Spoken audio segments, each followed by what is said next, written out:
Hello everyone. हमारे last lecture में हम लोगों ने पूरे बेसिक्स ऑफ मैथमेटिक्स जो है वो स्टडी किए थे। आज हम लोग मैथमेटिक्स के एक्चुअल सिलेबस का फर्स्ट टॉपिक जो है वो स्टार्ट करने वाले हैं, और वो टॉपिक है बेटा रेशियो। है ना, रेशियो, प्रपोर्शन, इंडाइसेस, लोगैरिथम, इस चैप्टर का पहला यूनिट जो कि है रेशियो, इसे आज हम लोग थरली स्टडी करेंगे। Now what exactly do you mean bye a ratio? Ratio होता क्या है? See, ratio is a comparison of the sizes of two or more quantities of the same kind by division. Ratio क्या होता है बेटा? Ratio एक comparison है। किस चीज का कंपैरिजन? दो या उससे ज्यादा क्वांटिटीज का जो सेम काइंड की होनी चाहिए। सेम काइंड का यहां पे मतलब क्या हो रहा है बेटा? सेम काइंड का यहां पे मतलब होता है कि उनके जो यूनिट्स होते हैं वो सेम होने चाहिए। है ना, उनके जो यूनिट्स होते हैं बेटा वो सेम होने चाहिए। यानी अगर एक केजी है तो दूसरा लीटर नहीं हो सकता, दूसरा भी केजी ही होना चाहिए। तो इस तरीके से एक रेशियो क्या होता है? It's a comparison between sizes of two और मोर क्वांटिटीज। नाउ अगर हम लोग बेटा बात करें यहां पे, if we say A and B are two quantities of the same kind, तो जो फ्रैक्शन A अपॉन B होता है उसे कहते हैं बेटा ratio of A to B। कैसे पढ़ेंगे इसे? A टू B, और इसे लिखा कुछ इस तरीके से जाता है, A इज टू B इसे हम लोग पढ़ते हैं। ठीक है, सो A टू B, ओके, इसे लिखा इस तरीके से जाता है, इसे एक रेशियो कहते हैं। लेकिन ये बात आपको ध्यान रखनी है कि ये सेम यूनिट्स में होने चाहिए। Okay, the ratio of A to B या A अपॉन बी बोलो, A इज टू बी बोलो, it's all one and the same. ये A और B क्या है? ये A और B जैसे टर्म्स ऑफ द रेशियो है ना। Let me give you one example. Let's say mister x की सैलरी जो है वो है 25,000 रुपीज, और मिस्टर वाई की जो सैलरी है वो है 35,000 rupees. Now what is the ratio of the salary of X to the salary of Y? इनका एक्स और वाई के सैलरी का रेशियो क्या है? देखिए दोनों भी बेटा यहां पे रुपीज में होंगे, बराबर है। एक्स का सैलरी 25,000 रुपए, वाई का सैलरी 35,000 रुपए। तो इनका रेशियो लेना यानी क्या? 25,000 अपॉन 35,000, दोनों 5,000 के मल्टीपल्स हैं। We can write 5/7। Okay, we can write 5/7। मतलब अगर x को 5 रुपए मिलते हैं तो कंपैरिजन में y को 7 रुपए मिलते हैं। इसका मीनिंग कुछ इस तरीके से होता है कि x के कंपैरिजन में y का एग्जैक्टली कितना है। ठीक है, x अगर x 5 ले रहा है तो y को 7 मिल रहा है। It's like that. Okay, so that's a comparison. ठीक है, हम लोग कंपैरिजन करते हैं कि भाई x की सैलरी कितनी, y की सैलरी कितनी, like that we are making a comparison. So ratio एक कंपैरिजन होता है दो या उससे ज्यादा क्वांटिटीज का। जो जिन जिन का आप कंपैरिजन कर रहे हैं उसे टर्म्स ऑफ द रेशियो कहते हैं। जो फर्स्ट टर्म है उसे एंटीसीडेंट कहा जा सकता है, और जो सेकंड टर्म होता है उसे कॉन्सिक्वेंट कहते हैं। सेकंड टर्म को क्या कहते हैं बेटा? सेकंड टर्म को कॉन्सिक्वेंट कहा जाता है। जैसे ए इज टू बी में बेटा अगर हम a अपॉन बी की बात कर रहे हैं या a इज टू बी की बात कर रहे हैं, तो ये जो फर्स्ट टर्म होता है इसे कहते हैं एंटीसीडेंट, और b को यानी सेकेंड टर्म को क्या कहते हैं? Consequent. Okay, that is consequent. अब अगर मैं आपसे पूछूं, जैसे हमने x और y का थोड़ी देर पहले कैलकुलेट किया था, उनका रेशियो आ रहा था 5:7, क्या आप मुझे बता सकते हैं कि इन दोनों में से एग्जैक्टली कॉन्सिक्वेंट किसे कहते हैं? If the ratio is 5:7, if the terms are 5:7, okay, you tell me what is the consequent? सही है बेटा, आंसर्स आप लोगों के बिल्कुल ठीक है। The correct answer is 7। The correct answer is 7। Okay, this 7, this second term is called as the consequent, और ये जो पहला टर्म होता है उसे कहते हैं एंटीसीडेंट। है ना, उसे कहते हैं एंटीसीडेंट। इनफैक्ट आप अगर डिवाइड कर रहे हैं तो आप समझ सकते हैं कि जो न्यूमरेटर है ना वो मोर और लेस एंटीसीडेंट है, जो डिनोमिनेटर है वो मोर और लेस कॉन्सिक्वेंट है ना। चलिए अब आप एक काम करिए, आप अपने नोटबुक में हेडिंग डाल दीजिए पहले तो रेशियो। है ना, आप अपनी बुक्स में एक बार हेडिंग डाल दीजिए रेशियो। रेशियो में आपको लिखना है सबसे पहला पॉइंट, कंपैरिजन ऑफ टू और more quantities of same kind. Comparison of two और more quantities of same kind.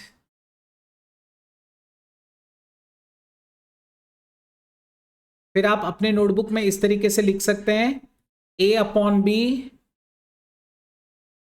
a/b को फर्स्ट टर्म और एंटीसीडेंट पहले वाले को, और नीचे वाले को सेकेंड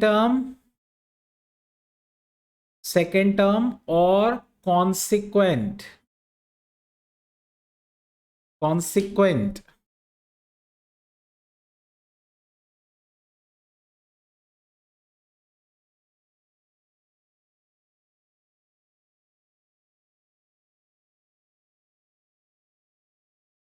नेक्स्ट, अब आपको बताना है what is five in the ratio 5:6। क्या ये एंटीसीडेंट है? If I say A option is antecedent, B option is consequent, which is the correct option? What is five in the ratio 5:6? बिल्कुल सही रही आप लोग आपके आंसर्स। ए जो है that is the right answer.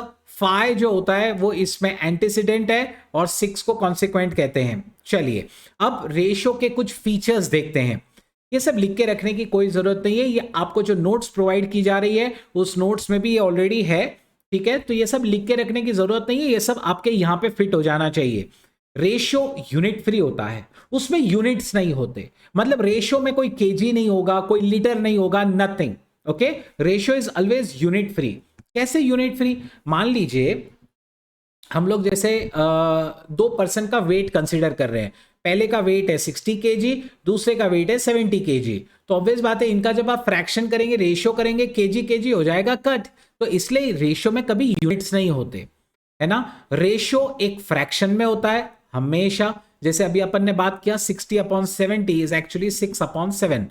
Ratio एक फ्रैक्शन होता है। रेशियो के order of the terms is very important.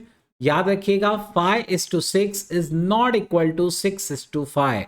वैसे मैंने इन सबको समझाने के लिए एग्जाम्पल्स के रूप में क्वेश्चंस रखे हुए हैं, ठीक है? आपका एकदम क्लियर हो जाएगा, वो कोई चिंता नहीं है। रेशियो हमेशा उसके लोएस्ट टर्म्स में ही प्रेजेंट किया जाता है, जिसे सिंपलेस्ट फॉर्म कहते हैं। जैसे फॉर एग्जाम्पल अगर आपसे कहा जाए कि बताओ 10/12, 10/12 क्या ये उसका लोवेस्ट फॉर्म है? लोवेस्ट फॉर्म का मतलब होता है कि जिसमें कोई कॉमन मल्टीपल ना हो। तो अब जैसे यहां पे 10 और 12 दोनों के दोनों बेटा 2 के मल्टीपल्स हैं, तो हम इसे रिड्यूस कर सकते हैं। इसे 2 से डिवाइड कर दो यू गेट 5, इसे 2 से डिवाइड कर दो you get 6। 5:6 is actually the lowest form of that ratio. Okay, तो हम लोग हमेशा रेशियो को है ना ऐसे लोवेस्ट टर्म्स में ही प्रेजेंट करते हैं। Ratio exist only between the quantities of the same kind. अगर वो सेम काइंड है तो ही उसके बीच में रेशियो होता है, ये हमने ऑलरेडी सीखा है। और रेशियो के टर्म्स को आप सेम नंबर से मल्टीप्लाई और डिवाइड भी कर सकते हैं। जैसे 8/6 अगर आपको दिया है तो आप दोनों को 3 से मल्टीप्लाई करो, कोई फर्क नहीं पड़ता, प्रोवाइडेड न्यूमरेटर डिनोमिनेटर में जिससे मल्टीप्लाई कर रहे हो वो सेम है। दोनों को सेम नंबर से डिवाइड भी कर दो, कोई फर्क नहीं पड़ता। सो इफ यू मल्टीप्लाई और divide the both the terms of the ratio by a same number, it does not change the ratio. Ratio वही का वही रहेगा। यहां पर किसी को कोई क्वेरीज? ओके ग्रेट बेटा, किसी को कोई भी क्वेरी रहता है बिंदास आप अनम्यूट करके पूछ सकते हैं। चलिए अब मैंने यहां पे ओके मेरे पास एक क्वेरी आया है। If we add, okay fantastic, see 8/6 मैंने यहां पे कहा कि अगर आप दोनों को सेम नंबर से मल्टीप्लाई करो तो आंसर सेम रहेगा, लेकिन अगर आप सेम नंबर ऐड करो तो the ratio is not going to be the same, the ratio will change.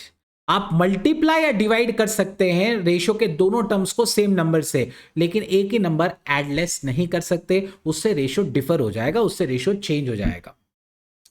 ठीक है, ऐड करो सब्ट्रैक्ट करो, रेशियो विल डिफर। तो I hope it is clear. वैसे अगर मैं इसको प्रूव करके दूं 8/6 इज एक्चुअली 4/3, और अगर मैं दोनों में 2 ऐड कर दूं तो इट विल बिकम 10/8, जो एक्चुअली 5/4 हो जाएगा। So 4/3 can not be equal to 5/4। Understand? Any more queries? You can definitely ask. I've got one question for you. Is 3:4 the same as 4:3? Come on, yes or no? क्या 3:4 और 4:3 same होते हैं? Definitely no. हमने अभी थोड़ी देर पहले इससे property के रूप में भी स्टडी किया था कि order of the terms is important. So 3:4 is not equal to 4:3. Fantastic. Let's move to the next one. How will the ratio 12:16 be expressed as? सोचिए, क्या ये उसका लोवेस्ट फॉर्म है? क्या कोई नंबर है जो दोनों को डिवाइड कर सकता है? Think, take it to the lowest form. Fantastic Riya. ठीक है, सो इसका लोएस्ट फॉर्म बिल्कुल आने वाला है 3:4. दोनों के दोनों 4 से डिवाइड हो सकते हैं. 12 divide by 4 is going to get you 3 और 16 को मैं 4 से डिवाइड करूंगा, it is going to get you 4. So 3:4 is the lowest form जिसके नीचे ये नहीं उतर सकता. ठीक है, उसके नीचे अगर आप डिवाइड करोगे तो वो डेसिमल्स में चला जाएगा. इंटेजर्स में 3:4 is the final thing. Can there be a ratio between number of students in a class and a salary of a teacher? क्या इसके बीच में कोई रेशियो हो सकता है number of students in a class and salary of a teacher? Think. बिल्कुल सही Riya. See, there can not be a ratio between number of students and salary of teacher. Why not? ये रेशियो क्यों नहीं हो सकता? क्योंकि नंबर ऑफ स्टूडेंट्स कभी भी यूनिट्स में होते हैं. यूनिट्स यानी नंबर्स में होते हैं. Basically number of students can be 1 student, 2 student, 3 student, 100 students. Okay, लेकिन सैलरी ऑफ अ टीचर हमेशा रुपीज में होगा. तो रुपीज और नंबर्स को आप कन्वर्ट मतलब कंपेयर नहीं कर सकते क्योंकि उनकी क्वांटिटीज जो है ना वो डिफरेंट यूनिट्स में है. उनके यूनिट सेम होने चाहिए, तो आप इसे कंपेयर नहीं कर सकते. ठीक है, चलिए. Can there be a ratio between 1 kg and 600 grams? Think. Can there be a ratio between 1 kg and 600 grams? वैसे तो देखा जाए तो उनके यूनिट्स तो अलग अलग हैं. यस, ये आपका आंसर सही है. वैसे उनके यूनिट्स अलग अलग हैं, लेकिन यूनिट्स को सेम बनाया जा सकता है. यूनिट्स को डेफिनेटली सेम किया जा सकता है. कैसे सेम कर सकते हैं आप? 1 kg, वी ऑल नो, ये एकदम बेसिक सी चीज है जो हमने स्कूल में सीखी है. 1 kg is nothing but 1000 grams, और 1000 ग्राम्स और 600 ग्राम्स अगर मैं इसे कंपेयर करूंगा तो ग्राम्स तो कट हो जाएगा. ठीक है, इनके यूनिट सेम है. Definitely the ratio is going to become 5:3. So आप इनका रेशियो निकाल सकते हैं. भले ही वो 1 kg और 600 ग्राम्स में था, लेकिन केजीज को ग्राम्स में कन्वर्ट कर सकते हैं. So if there is a possibility, we can convert the units and we can get the ratio. Okay? किसी को कोई क्वेरी है तो पूछ सकते हैं. वैसे इतने इजी टॉपिक्स है, मोर और लेस इसमें क्वेरी ज्यादातर आता नहीं है, फिर भी चलिए. अब मैं आपको कुछ अलग अलग टाइप्स ऑफ रेशियो सिखाऊंगा. आप अपने नोटबुक में बेटा अब आप लिखना स्टार्ट करिए. Inverse ratio. Come on, types of ratio heading डाल दीजिए. Inverse ratio. मैं डेफिनेशन वगैरह सब नहीं लिखाऊंगा क्योंकि वो सब आपके पास ऑलरेडी नोट्स में है. ठीक है, लेकिन हम लोग उसका एग्जाम्पल जरूर स्टडी करेंगे. Types of ratios. पहला, इनवर्स रेशियो. उल्टा. इनवर्स रेशियो क्या करेंगे? उल्टा करेंगे. और क्या करेंगे, है ना? इनवर्स रेशियो उल्टा कर दो बेटा उसको. सो इनवर्स रेशियो, अगर a अपॉन बी का मैं इनवर्स रेशियो आपसे कहूं, see understand, a upon B का अगर इनवर्स रेशियो कहा जाए, it is going to be b upon a. Finish, है ना? उल्टा कर दो उसको, और कुछ नहीं. अच्छा, इनवर्स रेशियो एक चीज देखो आप, अगर मैं इन दोनों का प्रोडक्ट करूं तो a अपॉन बी का और b अपॉन a का प्रोडक्ट करूंगा तो क्या हो जाएगा? सब कट, बचेगा क्या? 1. मतलब एक रेशियो दूसरे का इनवर्स कब होता है? अगर उसके साथ उसका प्रोडक्ट 1 हो जाए. दो रेशियोज का प्रोडक्ट अगर 1 होता है ना, तो वो दोनों रेशियोज आपस में एक दूसरे के इनवर्स होते हैं. ठीक है, सो inverse ratio can be easily derived using this. Next, अब मैंने यहां पे एक सवाल दिया है बेटा, ये आपके स्टडी मटेरियल का ही क्वेश्चन है. The inverse ratio of 11:15 is question mark. Come on, 11:15 कौन सा ऑप्शन सही है बेटा? सोच समझ के आंसर करिएगा. बिल्कुल सही रही है आपका answer. A option is the correct option. बहुत इजी सा क्वेश्चन था. 11/15 का अगर आपको उल्टा करना है, इनवर्स करना है, सो 15/11. ठीक है, आपने अपने नोटबुक में इनवर्स रेशियो हेडिंग डाला हुआ है, तो आप एग्जांपल के रूप में लिख लीजिए a अपॉन बी का इनवर्स रेशियो b अपॉन ए. कमान, आप एक एग्जांपल के रूप में इसको लिख लीजिए, a अपॉन बी का इनवर्स रेशियो b अपॉन ए.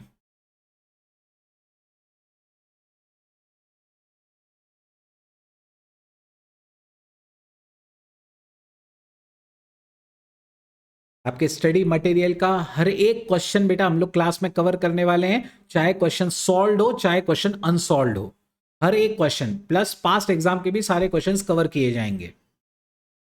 चलिए next heading, ratio of greater inequality.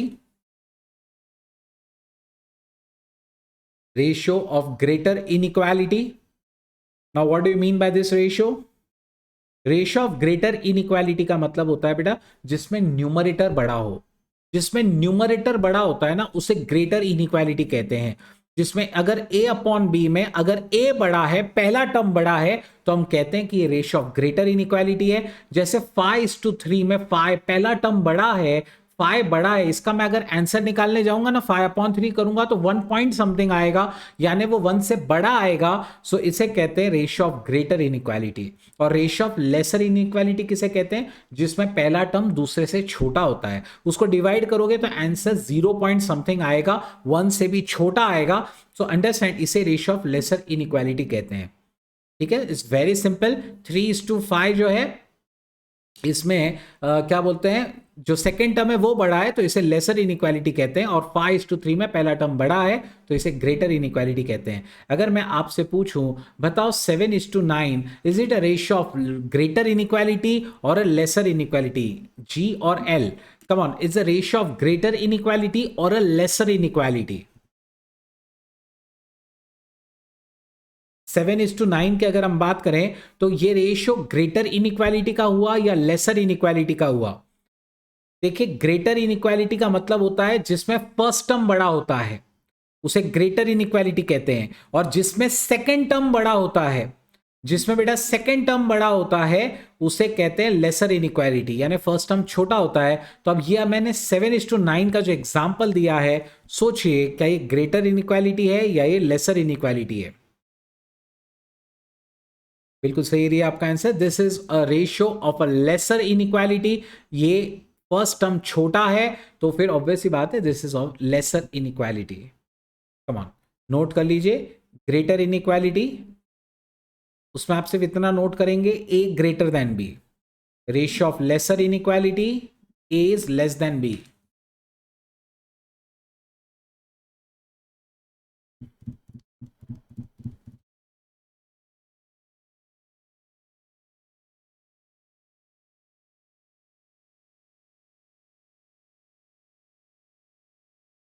चलिए let's move to the next one, compound ratio. Now this is something which is very important. Compound ratio, to compound means to multiply. Compound करने का मतलब क्या होता है? Multiply करने का, है ना। The ratio compounded of two ratios A is to B and C is to D is actually A C is to B D. What do you mean by that? A upon B, C upon D का अगर आपको compound ratio पूछा गया तो आपको इन दोनों ratios को multiply करना है। न्यूमरेटर को न्यूमरेटर से, so it will become A C, और डिनोमिनेटर को डिनोमिनेटर से, it will become B D. यानी A C is to B D is the compound ratio of A is to B and C is to D. ठीक है, सो अगर आपको दो ratios का कंपाउंड रेशियो बोला जाए, just multiply the two ratios, just multiply the antecedents and take the product of the consequence as well, unka ratio le lo, that's the compound ratio. That is the compound ratio. Okay, so compound ratio is nothing but product of the antecedents upon product of the consequence, hai na? Write down this. Compound ratio is product of the antecedents upon product of the consequence. I'll give you a lot of examples on this. पहले theory में मैं एक ही समझाऊंगा और बाद में हम exercise करेंगे, उसमें तब काफी सारे क्वेश्चंस इस पे होंगे।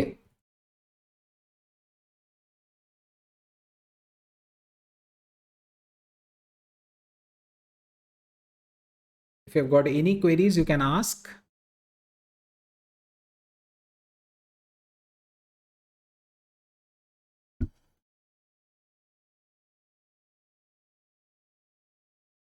Let's move to the next one. Calculate compound ratio of 3:4 and 5:7. Come on, 3:4 and 5:7, इसका कंपाउंड रेशियो कैलकुलेट करके बताइए।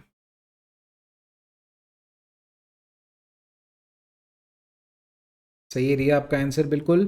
3:4 और 5:7 का कंपाउंड रेशो क्या होता है बेटा? ये रेशो निकालने के लिए आप क्या करेंगे, पहले इन्हें ऐसे लिख लो 3/4 और 5/7, और फिर आपको इसको कंपाउंड करना है यानी प्रोडक्ट करना है। सो 3 into 5 is 15 and 4 into 7 is 28. 15/28 is the compound ratio. अच्छा, कोई भी टर्म इन दोनों में कॉमन मल्टीपल नहीं है, ठीक है, मतलब आप कोई भी कॉमन डिवाइजर नहीं है कि इन दोनों को डिवाइड कर सके, तो फिर यही उसका आंसर है 15/28। ये हो गया बेटा कंपाउंड रेशो, ठीक है, product of antecedents upon product of consequence. चलिए इस क्वेश्चन को जरा ट्राई करिए। द रेशियो कंपाउंडेड ऑफ 2:3, 9:4, 5:6, 8:10, मतलब चार रेशो का कंपाउंडिंग बोला गया है, तो आप चारों रेशो लिख लो, 2/3, 9/4, 5/6, 8/10, और सबको मल्टीप्लाई करने का है। एक काम करो, सबके न्यूमरेटर्स को मल्टीप्लाई कर दो, सबके डिनोमिनेटर्स को मल्टीप्लाई करो, रिड्यूस करने की कोशिश करो और देखो क्या आंसर आता है। देखो बेटा क्या आंसर आता है। Very easy question. ये आपका आंसर बिल्कुल करेक्ट है। अगर हम इन सारे रेशियोज के न्यूमरेटर्स का प्रोडक्ट कर लें तो क्या होगा? 2 into 9 18 है ना, 2 into 9 बेटा 18, 18 5 is 90, ओके, एंड 90 का 8th मल्टीपल हो गया बेटा 720। तो numerator is going to be 720। What is going to be the denominator? 3 into 4 12, 12 into 4 12 into 6 is 72, 72 into 10 is again 720।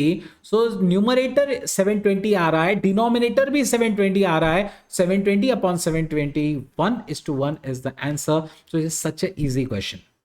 Compound ratio बेटे, ratio is extremely easy topic है ना। Compound ratio क्या होता है? बेसिकली आपको एंटीसीडेंट्स का प्रोडक्ट और consequence का प्रोडक्ट करना होगा और फिर उनका रेशियो लेना होगा। अच्छा, आगे जाके पता है आपको compound ratio, continued ratio, continued proportion, इसमें थोड़ा सा कंफ्यूजन होने लगता है, ठीक है। तो अभी के लिए आप सिर्फ इतना एकदम पक्का रखो, कंपाउंड रेशियो यानी प्रोडक्ट करना, कंपाउंड करना यानी प्रोडक्ट करना, इतना ही याद रखेंगे। कंपाउंड करना यानी प्रोडक्ट करना, है ना। चलो next, duplicate ratio. Right on next heading, duplicate ratio. Duplicate ratio, duplicate करने का, स्क्वायर। डुप्लीकेट मतलब क्या? एक रेशियो को खुद के साथ ही कंपाउंड करने का, मतलब a अपॉन बी को खुद के साथ ही आप मल्टीप्लाई कर दीजिए, it will become a² upon b²। इसे कहते हैं कंपाउंड रेशियो, इसे कहते हैं डुप्लीकेट रेशियो। मतलब कोई भी रेशियो को खुद के साथ ही आप क्या करें? कंपाउंड करें, उसे कहते हैं डुप्लीकेट रेशियो। बेसिकली स्क्वायर कर देना, a अपॉन बी का डुप्लीकेट रेशियो होता है a² अपॉन b²। जब आप लिखते हैं ना बेटा एग्जाम में, या एग्जाम में तो आपको ऑप्शंस होंगे, लेकिन जब आप लिखते हैं ना तो आपको ऐसा लिखना होगा, a अपॉन बी का duplicate ratio a² upon b²। याद रखना, इज इक्वल टू मत देना बीच में, क्योंकि ये कोई इक्वल नहीं है। हम सिर्फ इनका रेशियो निकाल रहे हैं कि डुप्लीकेट क्या है या इक्वल नहीं है, इस बात को आप ध्यान में रखें। So write on this, duplicate ratio of a upon b is a² is to b²। a is to b का डुप्लीकेट है a² is to b²।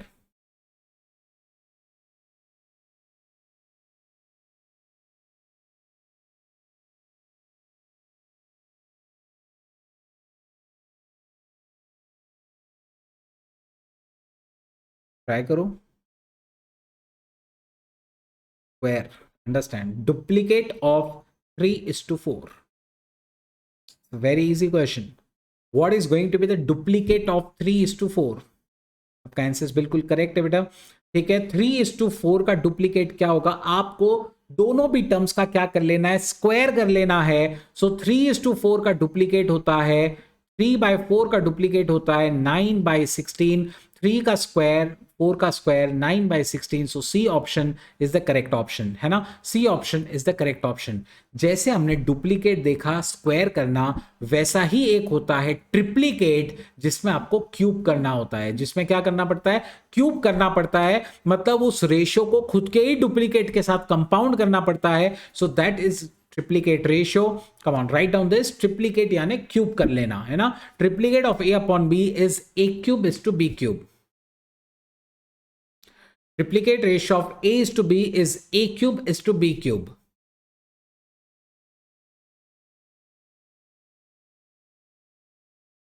A is to B का triplicate A cube is to B cube. चलिए इस question को try करिए. What is the triplicate ratio of 2:3? Was a triplicate of 2:3? It's a very easy question. सही है रिया.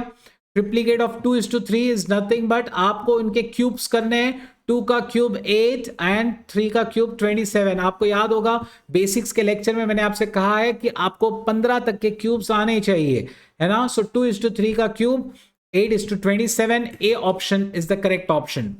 A option is the correct option. Let's move to the next one. Sub duplicate ratio. Write down heading sub duplicate ratio. यहां तक किसी को कोई भी query है आप बिल्कुल अनम्यूट करके पूछ सकते हैं. आप चैट में भी क्वेरी अपना भेज सकते हैं. सब डुप्लीकेट रेशियो.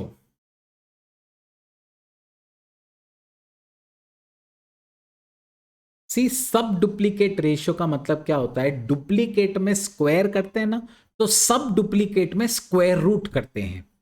समझ रहे हो आप.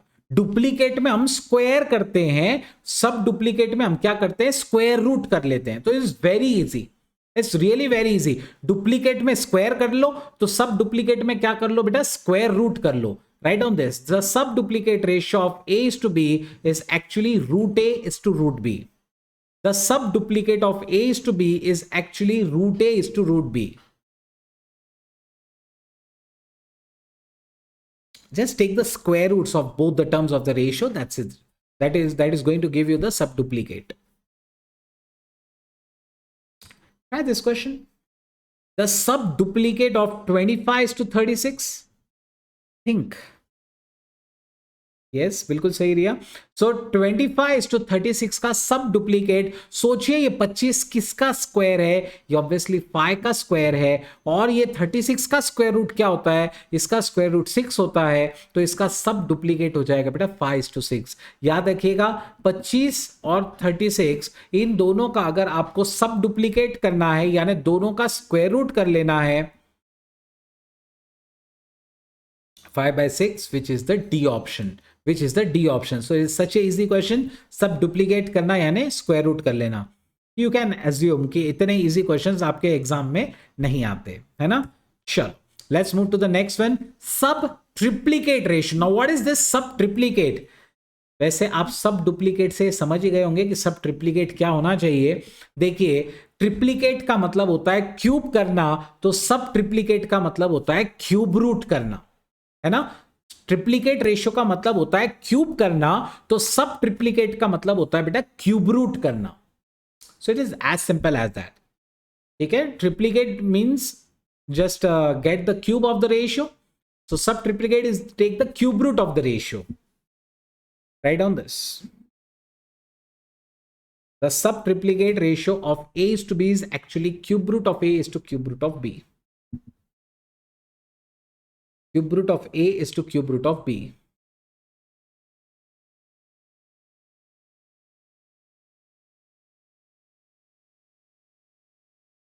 Come on, try this one. The sub triplicate of 8 is to 27. Easy, isn't it? The sub triplicate of 8 is to 27. सही है. चैट में मेरे पास सब राइट आंसर्स आ रहे हैं. The correct answer is the C option. C 8 is to 27. अगर हम दोनों का क्यूब रूट कर लें तो क्या हो जाएगा, 8 का cube root is going to be 2 and 27 का cube root is going to be 3. So 2/3 is the right answer. Okay, C option is the correct option. That's 2:3. Okay, that is 2:3, which is the sub triplicate of the ratio 8:27. ठीक है. I hope you are finding it easier. Now write down next commensurable and incommensurable quantities. Commensurable and incommensurable quantities. This topic you won't find in your textbooks, but you must know. This is also a topic which is related to ratios, so you must know this. Commensurable and incommensurable quantities.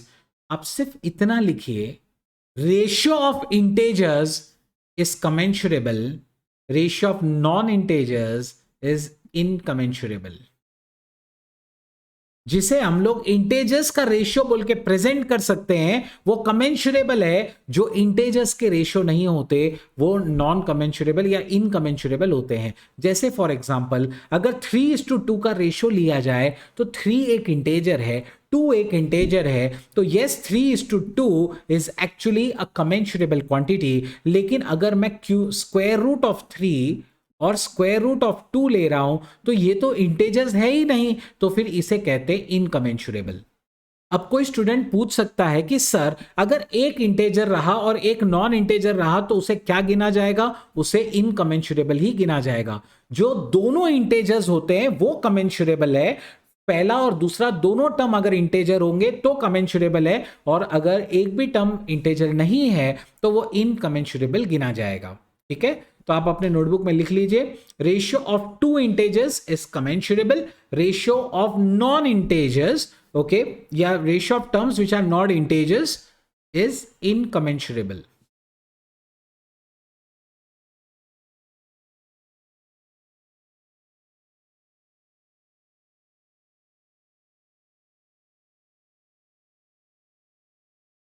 चलिए next,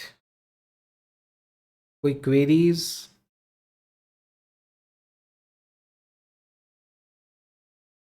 fantastic. चलिए next and probably the last theory part of the ratio unit. ठीक है, क्योंकि उसके बाद में हम बस प्रैक्टिकल प्रॉब्लम्स होंगे, that is continued ratio. Continued ratio का मीनिंग क्या होता है? तो कंटिन्यूड रेशियो का मतलब है जब आप 3 या उससे ज्यादा क्वांटिटीज का एक साथ रेशियो लेते हैं उसे कंटिन्यूड रेशियो कहते हैं। देखिए इतनी देर हम लोगों ने जितने भी प्रॉब्लम्स देखे सब में रेशियो में सिर्फ 2 ही टर्म हुआ करते थे, फर्स्ट टर्म सेकंड टर्म। लेकिन अगर एक साथ 3 क्वांटिटीज को आपको कंपेयर करना होगा तो जो रेशियो डिराइव होता है वो रेशियो और कुछ नहीं बल्कि कंटिन्यूड रेशियो होता है ना। अगर आप 3 क्वांटिटीज को एक साथ अगर लेने जा रहे हैं, कंपेयर कर रहे हैं, तो फिर हम कहेंगे कि वो एक कंटिन्यूड रेशियो है। जैसे ए बी सी, अगर तीनों को हम साथ में कंपेयर करें तो वो रेशियो बनेगा A:B:C। ये तीनों क्वांटिटीज सेम काइंड की होनी जरूरी है, उनका नेचर सेम होना चाहिए, उनके यूनिट सेम होने चाहिए, इस बात को ध्यान में रखिए। सो कंटिन्यूड रेशियो में आप सिर्फ इतना लिख के रखेंगे A:B:C, मतलब जब 3 या उससे ज्यादा क्वांटिटीज का रेशियो लिया जाता है। ठीक है, 3 या उससे ज्यादा यूनिट्स का रेशियो लिया जाता है तो उसे कंटिन्यूड कहते हैं। अब आप मुझे बताइए कि इसका कंटिन्यूड रेशियो क्या होगा? 200:400:600। बिल्कुल बहुत इजी सा क्वेश्चन है, सबके सब 200 के ही मल्टीपल्स हैं, है ना। 200, 400, 600 सबके सब 200 के मल्टीपल्स हैं। सो 1:2:3 that is the continued ratio. तीनों के यूनिट सेम है, रुपीज में हम कंपैरिजन कर सकते हैं। So the ratio becomes 1:2:3। The ratio becomes 1:2:3। Now अब हम लोग अलग अलग क्वेश्चंस की तरफ आ रहे हैं। ठीक है, वैरायटी ऑफ प्रॉब्लम्स में सबसे पहले ऐसे क्वेश्चंस पूछे जा सकते हैं कि कौन सा बड़ा है। अगर आपको 2 रेशियोज दिए जाएं, जस्ट इमेजिन अगर आपको 2 रेशियोज दिए जाएं 2/3, 4/5, और आपको पूछा जाए कि बताओ ये रेशियो बड़ा है या ये रेशियो बड़ा है, तो आप कैसे कंपैरिजन करेंगे दोनों का और प्रूव करेंगे कि कौन सा बड़ा है? एकदम सिंपल है। अगर आपको इस तरीके के क्वेश्चंस आ जाएं, जब 2 रेशियोज आपको दिए जाएं और आपको पूछा जाए कि बताओ इन दोनों में से कौन सा बड़ा है, तो याद रखिएगा you have to follow the rule, ratio A/B is said to be greater. ये पहला वाला कब ग्रेटर होगा? जब AD - BC, मतलब AD 2 × 5 10, ओके, AD - BC यानी -12 has to be greater than 0। In short इसका आंसर -2 है, -2 is not greater than 0। So फिर ऑब्वियस सी बात है इज नॉट ग्रेटर देन 0, तो फिर ये वाला रेशियो ज्यादा बड़ा है। मतलब आपको क्या करना है पता है? अगर आपको 4 टर्म्स दिए हुए हो तो आप इन दोनों को मल्टीप्लाई करो, गेट AD, इन दोनों को मल्टीप्लाई करो, गेट BC, सब्ट्रैक्ट करो। अगर ये आंसर पॉजिटिव आ गया तो पहला रेशियो बड़ा है, अगर ये आंसर निगेटिव आया तो दूसरा रेशियो बड़ा है, सिंपल एज दैट, है ना। तो हेडिंग डाल दीजिए comparison of ratios, comparison of ratios.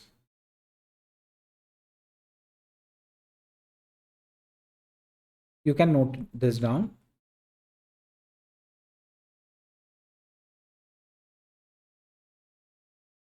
So cross multiply कर लो, अगर पॉजिटिव आया एडी माइनस बी सी तो पहला रेशियो बड़ा है, अगर निगेटिव आया तो दूसरा रेशियो बड़ा है। बहुत सिंपल है ये।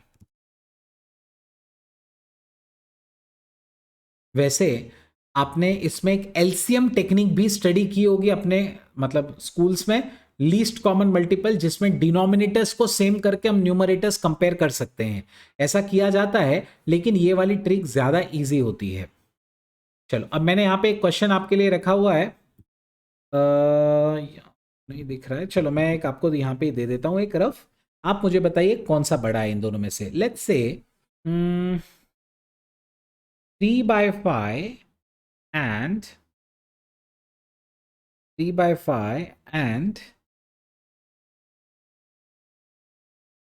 7/9, इन दोनों में से कौन सा बड़ा है? 3/5 एंड 7/9, इन दोनों में से फर्स्ट रेशियो बड़ा है या सेकंड रेशियो बड़ा है, ये आपको बताना है। सही एरिया आपका आंसर, बहुत फास्ट आ गया।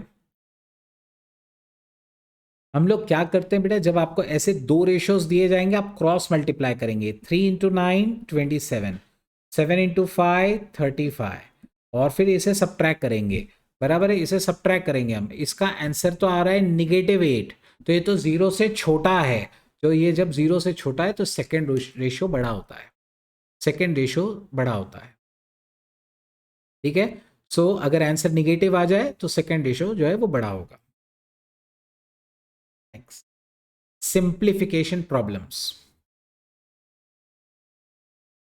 Simplify the ratio 1/3, 1/8, 1/6। सिंप्लीफाई करने का मतलब क्या कि ऐसे फ्रैक्शन नहीं होने चाहिए, तीन नंबर्स होने चाहिए यहां पे, तीन इंटेजर्स होने चाहिए यहां पे। ठीक है, तो इसे सिंप्लीफाई करना है। सिंप्लीफाई किस तरीके से किया जाता है बेटा, इनके डिनोमिनेटर्स आप सेम कर दीजिए। डिनोमिनेटर्स सेम करने के लिए आपको एक ऐसा नंबर ढूंढना होगा जो इन तीनों के मल्टीपल्स में हो। तो वो नंबर ऑब्वियस सी बात है, आप समझ ही गए होंगे, 3, 8 और 6। वो कौन सा नंबर है जो तीनों का मल्टीपल है? वो नंबर है 24। तो सबका डिनोमिनेटर आप 24 बना लीजिए, तो फिर क्या हो जाएगा, आपके तीनों के डिनोमिनेटर्स 24 हो जाएंगे ना, तो आप डिनोमिनेटर्स कट कर सकते हैं और वो रेशियो सिंप्लीफाई हो जाएगा, वो रेशियो सिंप्लीफाई हो जाएगा।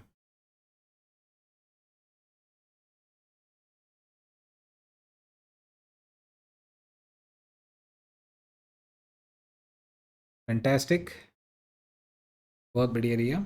तो अगर हम लोग इसे करें तो मुझे 1/3 को, अगर मुझे डिनोमिनेटर बेटा 24 बनाना है, तो याद रखिएगा, अगर मुझे डिनोमिनेटर 24 बनाना है तो मुझे डिनोमिनेटर को 8 से मल्टीप्लाई करना होगा। लेकिन अगर मैं डिनोमिनेटर को मल्टीप्लाई कर रहा हूं तो मुझे न्यूमरेटर को भी मल्टीप्लाई करना पड़ता है, ये रूल है। मैं सिर्फ डिनोमिनेटर को तो नहीं मल्टीप्लाई कर सकता, मुझे न्यूमरेटर और डिनोमिनेटर दोनों को मल्टीप्लाई करना होता है। तो इसका आंसर आएगा 8/24। वैसे ही दूसरे वाले को करते हैं 1/8। इसे मैं किससे मल्टीप्लाई करूं? इसे मल्टीप्लाई करूंगा 3/3 से। क्यों? क्योंकि डिनोमिनेटर में 3 से मल्टीप्लाई होगा तो ही वो 24 होगा, और न्यूमरेटर 3 से। इसका आंसर आएगा 3/24। 1/6 को किससे प्रोडक्ट करें? न्यूमरेटर और डिनोमिनेटर को बेटा 4/4 से मल्टीप्लाई करिए। न्यूमरेटर और डिनोमिनेटर को 4/4 से मल्टीप्लाई करिए। क्यों? क्योंकि डिनोमिनेटर 4 से मल्टीप्लाई होगा तभी 24 होगा। सो ये 24, न्यूमरेटर में 4। अब तीनों का डिनोमिनेटर आप देख सकते हैं 24, 24, 24, और अब आप न्यूमरेटर्स को कंपेयर करो 8, 3, 4। So the simplified ratio is 8:3:4। Ratio क्या बन गया बेटा? 8:3:4। That is the answer. किसी को अगर कोई क्वेरी है तो बेटा पूछ सकते हैं।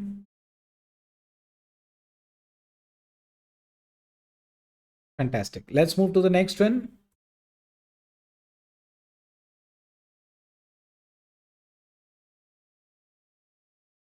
ये एक प्रॉपर्टी है जो मैं थोड़ी देर बात कराऊंगा, ठीक है, क्योंकि इस प्रॉपर्टी में एक चीज सिखानी है लेकिन उसके पहले हम लोग कुछ सिंपल प्रॉब्लम्स कर लेते हैं, उसके बाद में इसके ऊपर आएंगे। Come on, let's try this question. The ratio of two numbers is 7:10, the difference is 105, the numbers are. Come on, आप ऑप्शन से भी कर सकते हैं, आप कॉमन मल्टीपल लेके भी कर सकते हैं। कम ऑन, ट्राई करिए, ऑप्शन से भी जा सकते हो, कॉमन मल्टीपल भी ले सकते हो।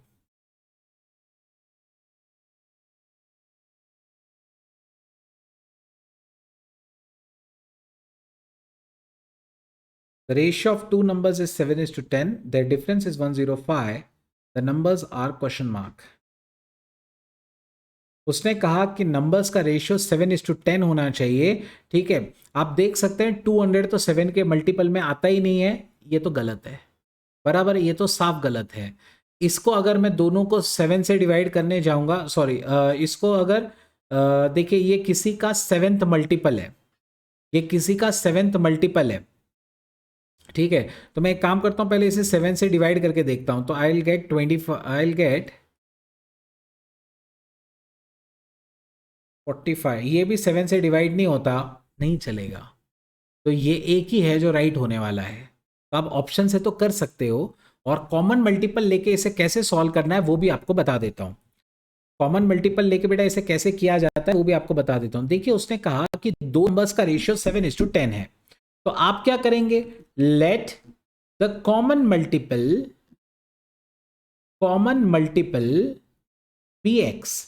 मतलब इन दोनों में कोई एक नंबर है जो इनसे मल्टीप्लाई हो रहा है। ठीक है, देखिए क्या है, आपको ये दिया है कि 7/10 का उनका रेशियो है, लेकिन एक्चुअल नंबर 7 और 10 नहीं है। एक्चुअल नंबर 7 का मल्टीपल है और 10 का मल्टीपल है, तो इनका मल्टीपल कौन है वो अपने को पता नहीं है। मैं ये मल्टीपल एक्स कंसिडर करता हूं, तो वो नंबर्स कौन कौन से होंगे, 7x और 10x। नंबर्स क्या क्या हो जाएंगे, numbers will be 7x and 10x। और फिर उसने कहा कि इन दोनों का डिफरेंस 105 है, इनका डिफरेंस 105 है। इसका मतलब 10x माइनस 7x, बड़े नंबर में से अगर आप छोटा नंबर निकालोगे तो 105 मिलेगा। So 3x is equal to 105, so x is equal to, easily हमें आंसर मिल जाता है 35। x हमारा आंसर आ गया बेटा 35।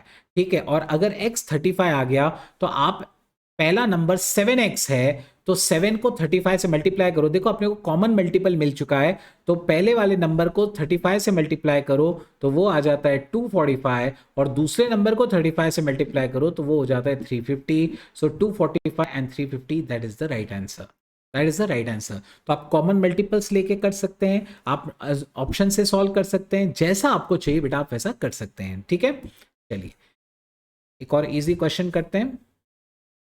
The ratio of two quantities is 3:4. If the antecedent is 15, the consequent is question mark.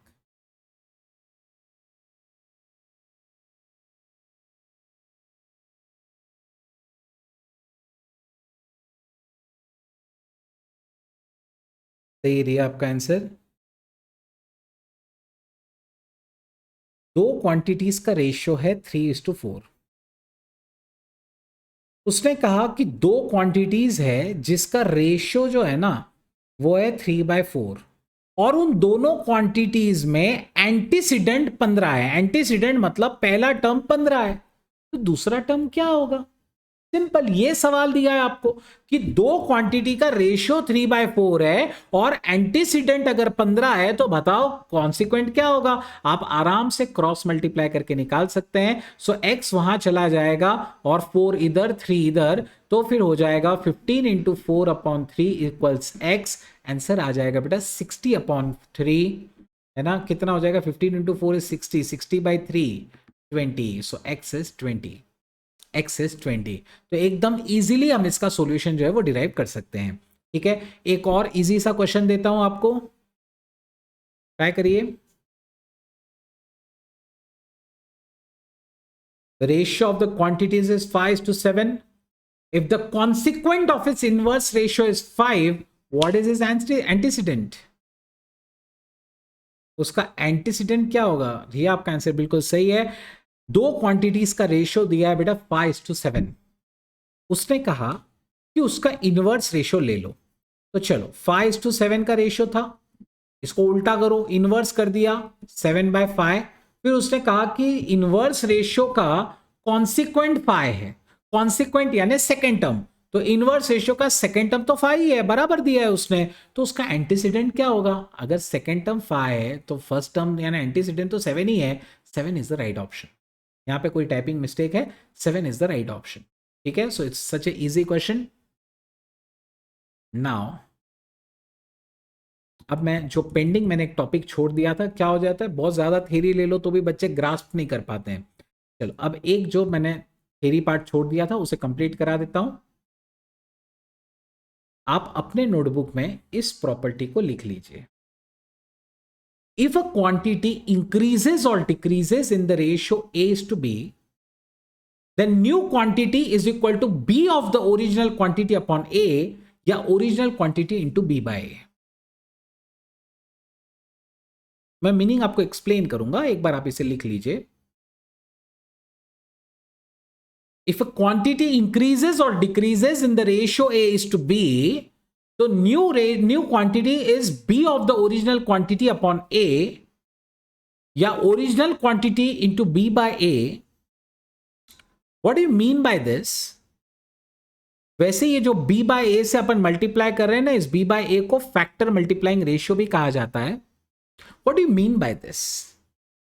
एक क्वेश्चन दूंगा और आपको समझाऊंगा। मान लीजिए मिस्टर एक्स है जिसका सैलरी 5,000 रुपीज है। कितना सैलरी है उसका? 5,000 रुपीज है।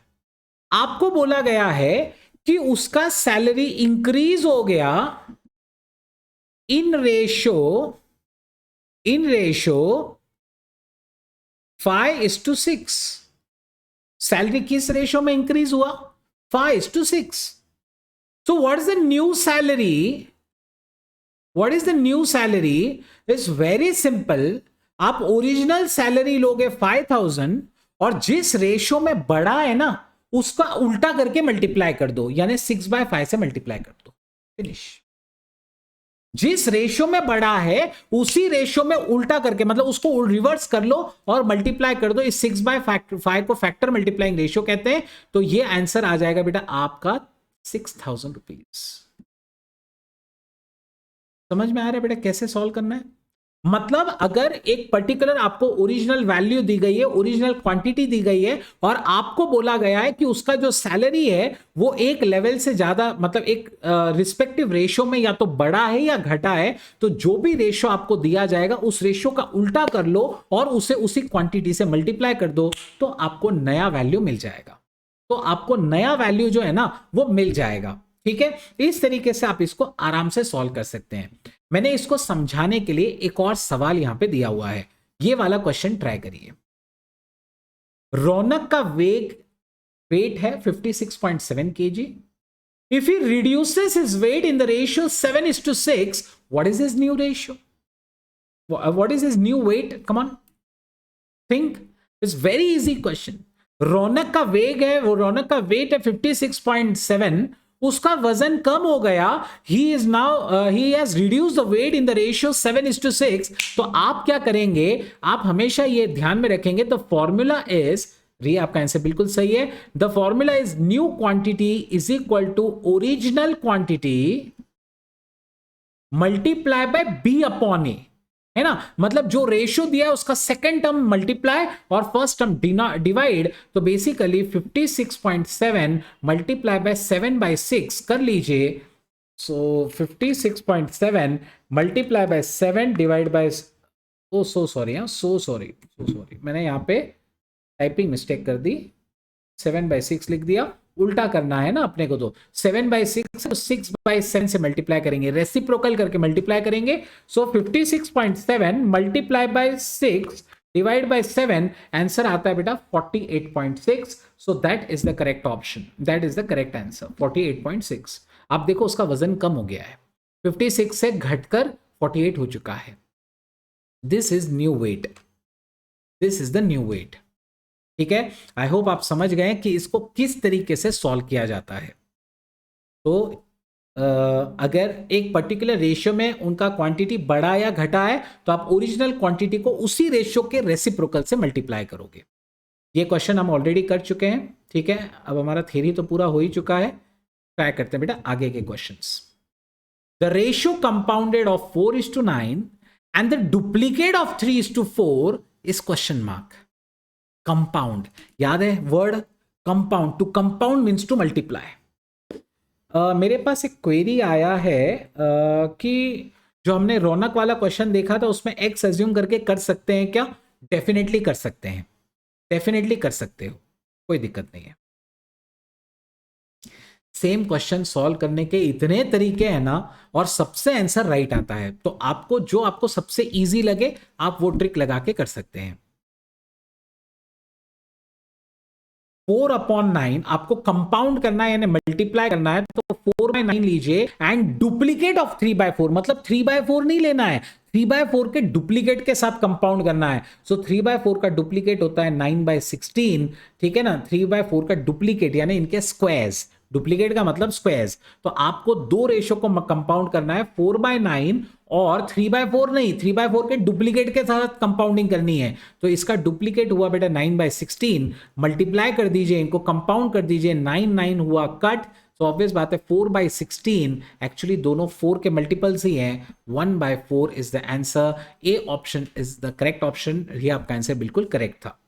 ए option is the correct option. 1:4 is the answer for that. Let's move to the next one.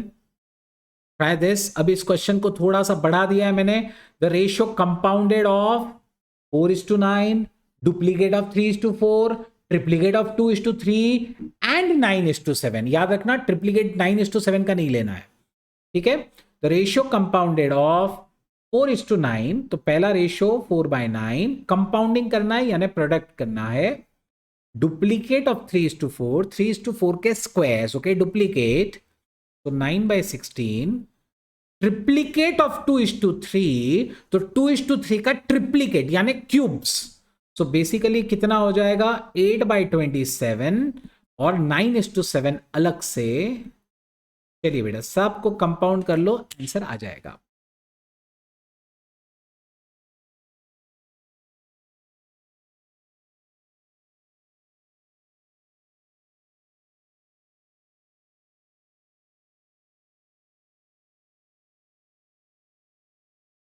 Come on try करिए। कोई भी क्वेरी अगर हो नहीं समझे तो प्लीज पूछिए।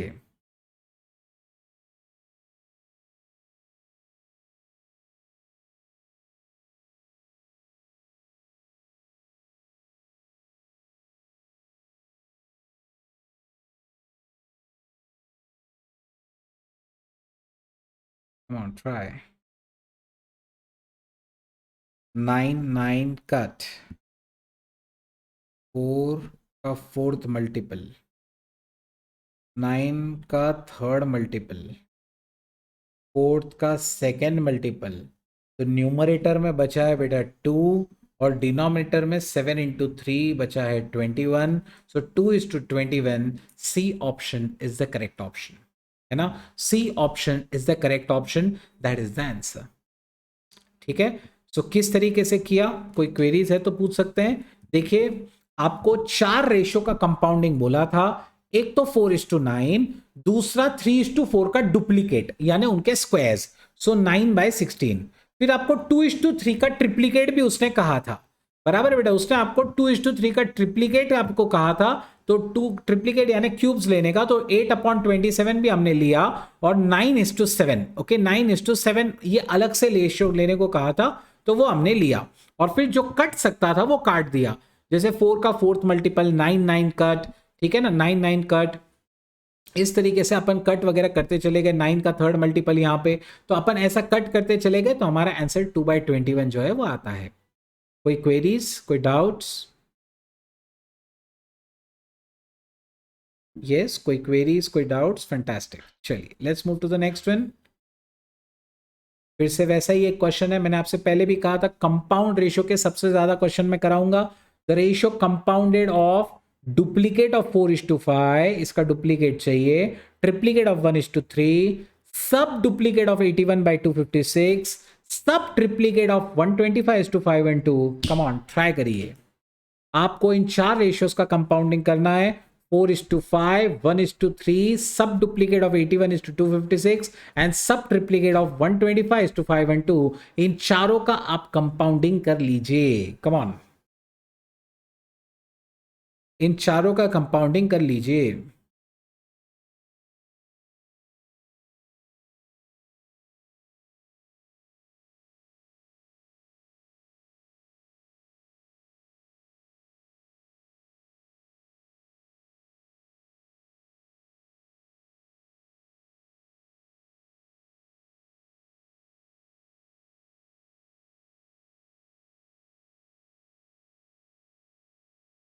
फोर इज टू फाइव का डुप्लीकेट 16/25, ऑब्वियसली स्क्वायर्स लेने अपने को। 1:3 का ट्रिप्लीकेट क्यूब 1/27 कंपाउंड करना है यानी प्रोडक्ट करना है। 81/256 का आपको क्या करना है, 81/256 का सब डुप्लीकेट करना है। सब डुप्लीकेट मतलब स्क्वायर रूट 9/16। उसके बाद सब ट्रिप्लीकेट करना है 125:5 मेरे पास चैट में एक आंसर आया है इसका हिसाब से, एक बार आप वापस चेक करिए। सब ट्रिप्लीकेट ऑफ 125:5 आंसर आएगा 5/8। सब ट्रिप्लीकेट मतलब क्या करना, क्यूब रूट करना। 125 का क्यूब रूट क्या होता है, 125 का क्यूब रूट है 5 और 512 का क्यूब रूट क्या है 8। ठीक है, चलिए अपन एक काम करते हैं, जो कट सकता है उसे काट लेते हैं पहले तो मैं जो कट सकता है उसे काट देता हूँ। I use a different ink for that. 16 can get deducted, can get crossed. 9 का थर्ड मल्टीपल, 5 का फिफ्थ मल्टीपल। ठीक है, तो न्यूमरेटर्स में तो सारे ही कट हो गए। न्यूमरेटर्स में तो बचा है सिर्फ 1 और डिनोमिनेटर में क्या बचा है, डिनोमिनेटर में बचा है 5, 3 और 8 है ना। 5, 3 और 8 ये बचा हुआ है। सो 5 into 3 is 15, 15 into 8 is 120। So 1/120 is the answer, that is the D option। ठीक है, क्योंकि कोई भी ऑप्शन 1/120 नहीं होता। So correct option is the D option, that is none of these। 1:120 is the final answer for that। If you have any queries, please ask।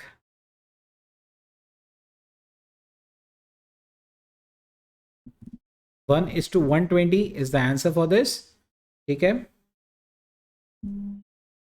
हमने कैसे किया बेटा इसको, सब जो उसने बोला था 4/5 का अपन ने डुप्लीकेट किया, 1/3 का ट्रिप्लीकेट किया, इसका सब डुप्लीकेट यानी स्क्वायर रूट किया, इसका सब ट्रिप्लीकेट यानी क्यूब रूट किया, फिर कंपाउंडिंग करने को गए, जो कट सकता था काट दिया और मतलब वो काटने के बाद में जो बचा वो आंसर आया 1/120।